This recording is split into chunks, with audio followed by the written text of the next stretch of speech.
One final point of advice for the sisters. One of the biggest controversial issues of our times is the sisters who are in their menses. What do they do if their menses will not finish before their group departs? This is a very, very controversial issue, and it's a very difficult situation. My advice to the sisters is take pills and make sure that you do not have your menses in this month. Go to your gynecologist, go to your doctor, and make sure that it's permissible for you medically. And then after that, do not have your hayd in this period, your menses in this period. Don't have your period in this period. Don't have your menses during this duration. Okay? Why? Because it really complicates things. It really complicates things. Once upon a time, if a woman was in her menses, no big deal. She just waits a few days. When it's finished, she does the tawaf. Alhamdulillah, everybody's fine. Right? These days, we have flight schedules. We have departures. We have visa issues. If a woman is in her menses, the plane is not going to stop for her.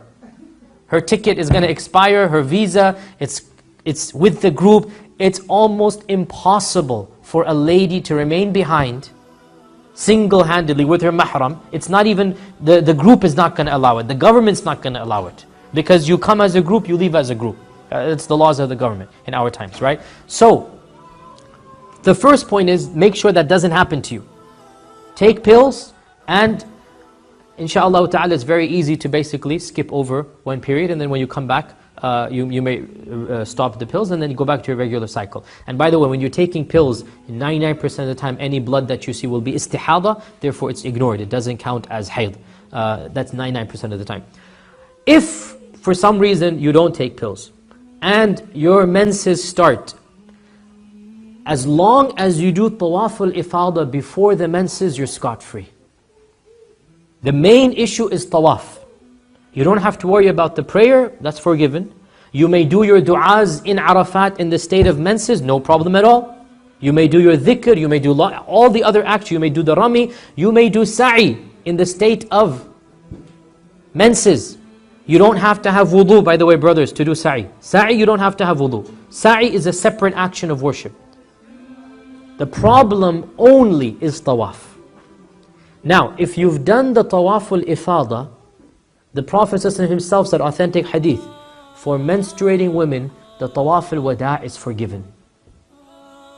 So, suppose if your menses started on the 14th, and your bus left on the 16th, or your plane left on the 16th, you did your tawaf al-ifada, you're forgiven. You don't have to worry about the farewell tawaf, because that was a wajib, and in your case that wajib is complete. You don't even have to pay hadi for that, because you're scot-free. The problem comes if you haven't done tawaf and your menses start. And your plane or train, there's no train these days, but you're departing before your menses finish. This issue has caused a lot of controversy in our times, because technically it is not allowed to do tawaf in the state of menses. It's like saying pray in the state of menses. It's like saying, fast in the state. You don't do it. You need to have wudu to do tawaf, right? It's nonsensical to do tawaf in the state of menses, because that's not what you do with him. However, in our times, there is a fatwa that is getting more and more common because of the situation that we're in, which says that if a lady must perform her tawaf in this state, then she does so and it is accepted. I don't like this fatwa, but I'm not saying it's invalid.